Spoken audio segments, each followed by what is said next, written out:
Morning. Good morning. Wake up. The reading this morning is from Luke 15, 22 through 24. It says this, "But the father said to his servants, 'Bring quickly the best robe and put it on him, and put a ring on his hand and shoes on his feet. And bring the fattened calf and kill it, and let us eat and celebrate. For this my son was dead and is alive again. He was lost and is found.' And they began to celebrate." Good morning.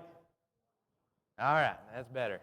You just don't have the presentation that I do. The theme for this month is broken as we get to transformation. And many times that's where we got to get broken down and sometimes beaten down in the valleys of life before we truly understand that we need God. And this is one of those stories most of us are familiar with in Luke chapter 15. This is the lost chapter, right? We have the parables, the lost parables, the lost coin, the lost sheep, and here the lost son. And we're going to focus on this last one, the lost son. We're going to focus on the prodigal son. And this is a story that, again, you're probably familiar with, you might be familiar with, but it's a story about a father losing two sons in actuality, regaining one and losing another. It's a story about redemption. It's a story about hope. And it's a story about being broken. And that's where our attention is going to be this morning. And as we think about that, we're going to hone in on the idea of the process of being broken. How this son goes from the status in which he had to the status which he has and to the status which he will have. And that's where we're going. That's the flow where we're headed this morning. And I hope you have your Bibles as we open up and we look at Luke chapter 15, as we look at this parable about this son, about the broken son. And I want to draw your attention to first and the regression of this son as he moves from the place of being a son to the place where he begins to wander and to go far off. Let's read verse 13. Point out a couple of things here from verse 13 of Luke chapter 15.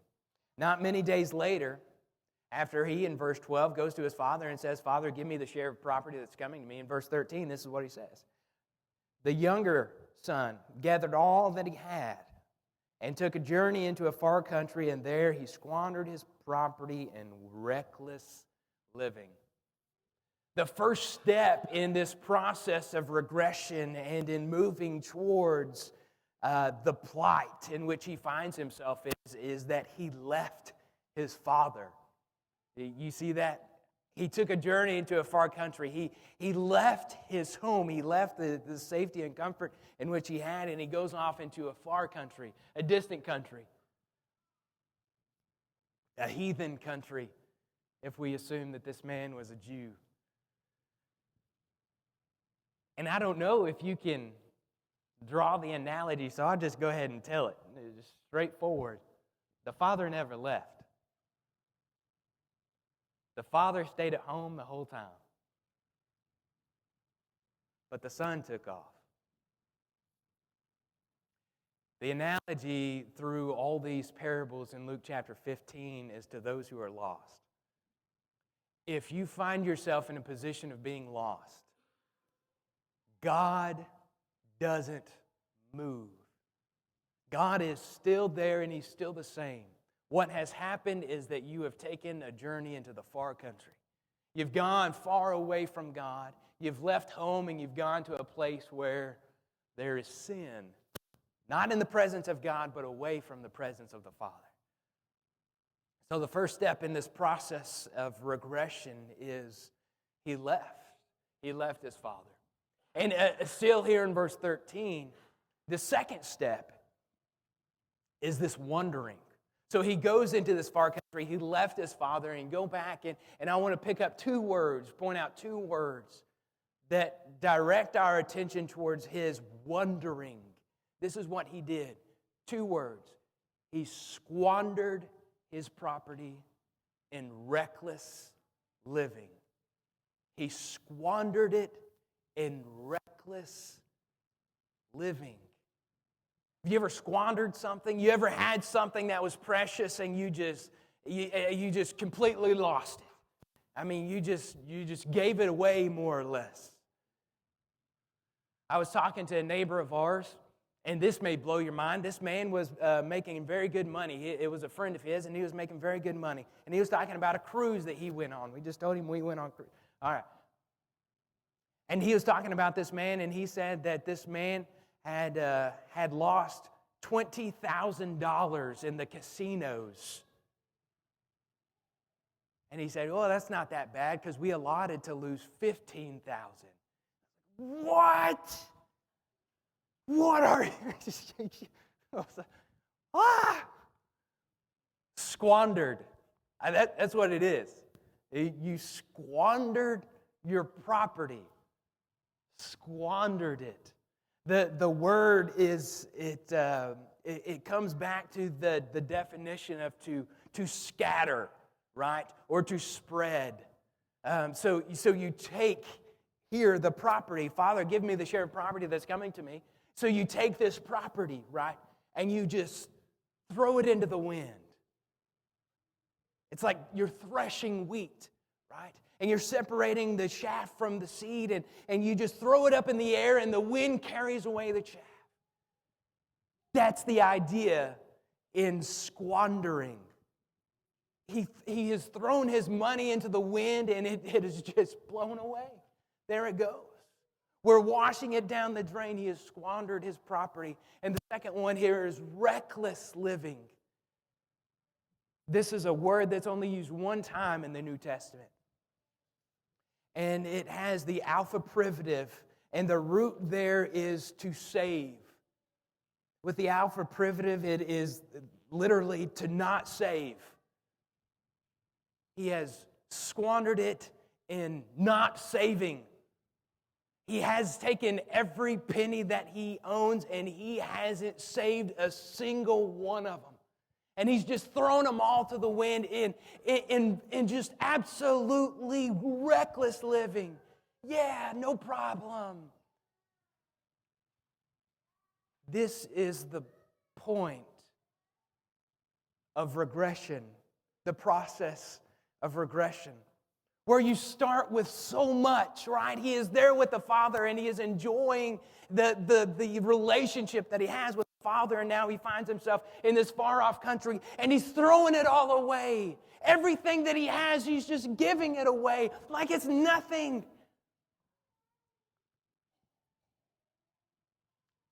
Again, allow me to make the analogy very clear for you. We have valuable property. And I'm not talking about your house or your car or anything else that you may put a dollar sign on. The most valuable property that you have is your soul. It's the thing, the only thing, listen, the only thing that will last forever. And when we move into that far-off country, and when we find ourselves in the presence, in the world of sin, we squander our soul in reckless living, not leaving a single penny behind. We're just throwing it all away. That is the most valuable thing that we have. And we're just handing it out like it's nothing. This is the regression. This brings you to the point of being broken, which allows us to come to a realization of where we're at rock bottom. Because that's where this guy is, this younger son. He is at the point of realization that I am at my wit's end. A few verses here as we think about his point of of rock bottom in verse 14. The very next verse, look at what it says here. And when he had spent everything, a severe famine arose in the country, and he began, the important word here is to be in need. He found himself in need. In need. Because before he had no need. I've got everything. In fact, I'll take care of yours and yours and yours. And now all of a sudden he is in need and he doesn't have any friends. He's in need. Sometimes rock bottom can come, first of all, from bad decisions. You can find yourself at rock bottom because you have made some bad decisions. You've made choices in your life that are not good. They're not godly. They don't consider anyone else but the person in the mirror. They're completely selfish, self-centered, and they are the opposite of what God wants. Bad decisions. This man went into the far country, and the first thing that it says is that he had spent everything he had. Bad decisions. Rock bottom can come from immoral decisions, poor decisions that lead us away from God. You go back to verse 14. Rock bottom can come from a different direction, because in verse 14, after he had spent everything, a severe famine arose in that country.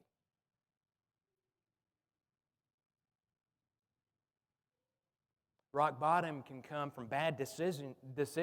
Yeah, he had spent everything that he had, but they can also, rock bottom can happen when devastations occur in life. Devastations that you can't prepare for. Devastations that you had no idea, and nobody had any idea that they were coming. Devastations like when your boss calls you into the office and sits you down and says, you know what, we're going to have to let you go. Or devastations like a hurricane coming. You remember Katrina. It seems like just a few years ago, 15 years ago, hitting land, wiping out one of the most populated cities in America. Or devastations like in September, about 22 years ago.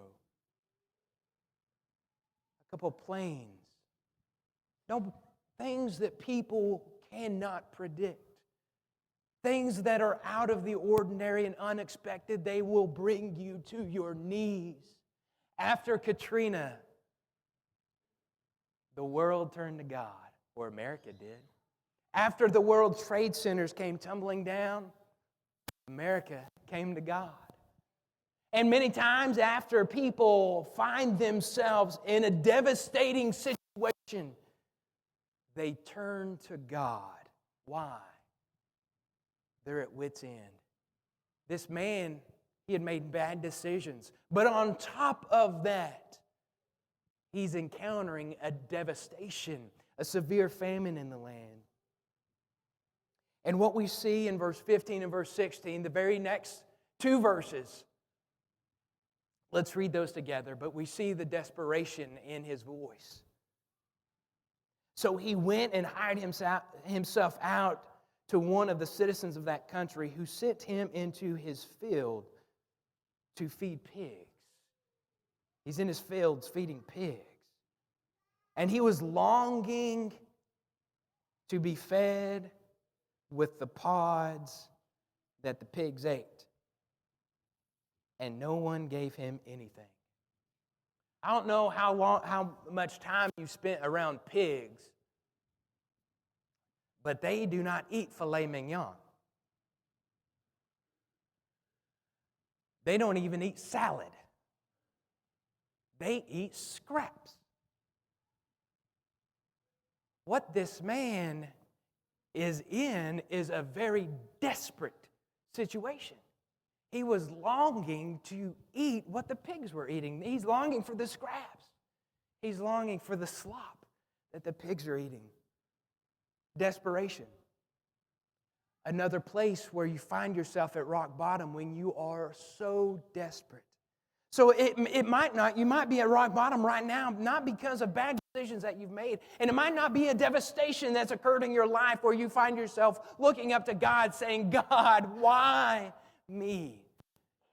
It might just be that you understand,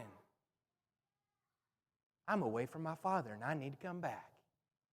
That's where this man was. In a far country, in a desperate situation, beginning to realize, I need God. Whatever it is, bad decisions, a devastation that's occurred in your life, or simply a realization that I need the Father. The good news is God can use rock bottom. God has used rock bottom so many times. In fact, God invented rock bottom. And He can bring you up. He can bring you to Him. But what you have to do in order to get up from the bottom, to come out of the valley, you have to realize where you're at. It's a realization. This man begins to recognize where he is. He begins to recognize that he is in the valley. Thus, the recovery process begins. Look at, as we just move through this, look at verse 17. This is the realization, but look at it. But when he came to himself, he said, how many of my father's hired servants have more than enough bread, but I perish here with hunger? I love the way, this is the English Standard Version, I love the way that reads. But when he came to himself, he came to his senses. He finally began to think straight. When he came to himself, he began to understand. After he had spent everything, after he had squandered in reckless living, he began to understand how many of my father's hired servants, how many of the slaves that used to work for me have more than enough food, but I am so low that I am longing to be fed with the pig slop. It's pretty low. But when you begin to understand, I am at the bottom, I am in the valley, you can begin to recover from the valley. Verse 18, it's a realization that it takes. But look at this in verse 18. There is hope. Look at what he says. I will arise and go to my father. I will say to him, Father, I have sinned against heaven and before you. I am no longer worthy to be called your son. Treat me as one of your hired servants. He was hoping, right? He's hoping. In these verses, you see the silver lining, the shimmer of hope that's occurring. He is hoping to be a slave. He's hoping to come back, not as a son. He just wants to be a slave. And he's longing to be a slave. Why? Because he realized that the slaves were fed. And here he's longing for some food. But the recovery, it begins with hope.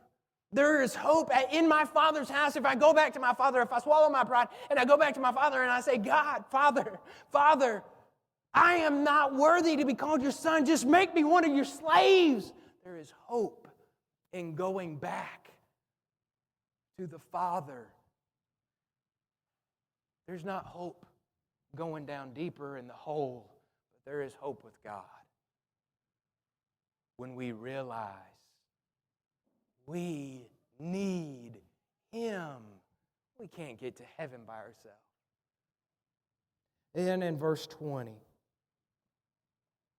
and he arose and came to his father. But while he was still a long way off, his father saw him and felt compassion and ran and embraced him and kissed him. You can understand and think and have the idea that there is hope. If I go to my Father, there is hope. But if you never get up off your seat, there is no hope. In order for you to obtain the grace of God, what are you going to do about it? You can say, I believe that there is a God, but if you do nothing in your life to prove in your life that you believe that there is a God, what good is it? God is a gracious God, but you have to get up and go to God. You got to get up, swallow your pride, get up off your hind end and get right with God. It's plain and simple, isn't it? I mean, you read through this parable and it seems so simple. The man, this young man, goes to his father, Father, give me everything that's coming to me, anything that's going to be mine one day. And by the way, as he's doing this, in the culture, he's saying, Daddy, I wish you were dead. Go ahead and give me what's coming to me. So the father graciously gives him these things, knowing what's going to happen. And then he goes squandered, reckless living. And he wastes everything that his father had given him. Wastes everything his father had given him. Then he's at rock bottom with the pigs. But when you realize you are in the valley, I want you to understand there is hope with God if you get up and go to Him. There is no hope when we sit on our keisters and do nothing. But with God, there is hope. What David read for us before we began is the end of the story, which is, of course, the best part. He finally gets up and goes to his father. And his father, what we just read in verse 20, while he was still a long way off, while he was still a long way off, he didn't have to come knock on the door, did he? It would seem as if the father saw him coming. And what did he do? Verse 20. His father saw him and felt compassion and ran and embraced him. Look at that very quickly with me. His father felt compassion, ran, and embraced him. There is only one word that I could use to sum that up. His father, this whole time, his father had been desiring for his son to come back. Is that where you're at? I don't know where you're at this morning. But I promise you this, that if you are wandering in a far-off country, God is on the horizon waiting for you to come back. Maybe you find yourself broken in the valley. Maybe you find yourself wandering far off, or maybe you're in a devastating state right now. Maybe just now you realize, I need God, and I need to do something about where I'm at right now. As much encouragement as I could give you, I want to give that to you, to take courage to get up and go to the Father as we stand and as we sing.